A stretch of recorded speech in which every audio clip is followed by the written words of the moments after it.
तुर्की में एक नौजवान अपने बूढ़े माँ बाप के साथ किसी महंगे होटल में खाना खाने गया। माँ बाप तो नहीं चाहते थे, मगर बेटे की ख्वाहिश थी कि वो उन्हें किसी महंगे होटल में जरूर खाना खिलाएगा।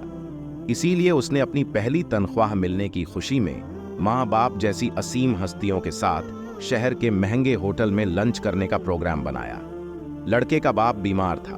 उनका जिस्म हर लम्हा कप कपाट में रहता था और शरीफा माँ को दोनों आंखों से कम दिखाई देता था।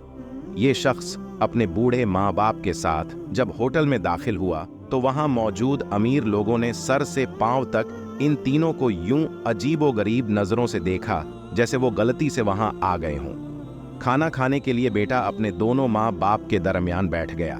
वो एक निवाला अपनी बूढ़ी माँ के मुंह में डालता और दूसरा निवाला बूढ़े बाप के मुंह में। खाने के दौरान कभी कभी बीमारी की वजह से बाप का चेहरा हिल जाता तो रोटी और सालन बाप के चेहरे और कपड़ों पर गिर जाते। इसी किस्म की हालत माँ के साथ भी थी। वो जैसे ही माँ के चेहरे के पास निवाला ले जाता तो नज़र की कमजोरी के वजह से वो अनजाने में इधर उधर देखती तो उसके भी मुंह और कपड़े पर खाने के दाग पड़ गए थे। इर्द गिर्द बैठे लोग जो पहले ही उन्हें अजीब निगाहों से देख रहे थे, वो और भी मुंह चिढ़ाने लगे कि खाना खाने की तमीज नहीं है और इतने महंगे होटल में आ जाते हैं। बेटा अपने माँ बाप की बीमारी और मजबूरी पर आंखों में आंसू छुपाए, चेहरे पर मुस्कुराहट सजाए, इर्द गिर्द के माहौल को नजरअंदाज करते हुए और एक इबादत समझते हुए उन्हें खाना खिलाता रहा। खाने के बाद वो माँ बाप को बड़ी इज्जत एहतराम से वॉश बेसिन के पास ले गया।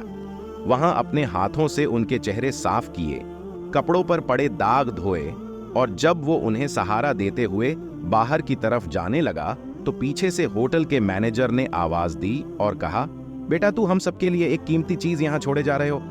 उस नौजवान ने हैरानगी से पलटकर देखा और पूछा, क्या चीज?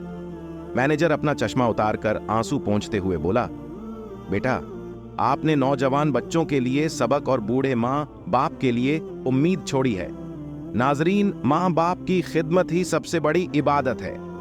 नबी करीम सल्लल्लाहु अलैहि वसल्लम ने फरमाया, अगर मेरी माँ जिंदा होती और मैं ईशा की नमाज शुरू कर चुका होता और अगर इस दौरान वो मुझे अपने हुजरे से पुकारती, ए मोहम्मद, तो खुदा की कसम मैं नमाज छोड़कर उनके पास हाजिर होता और उनके कदमों से लिपट जाता।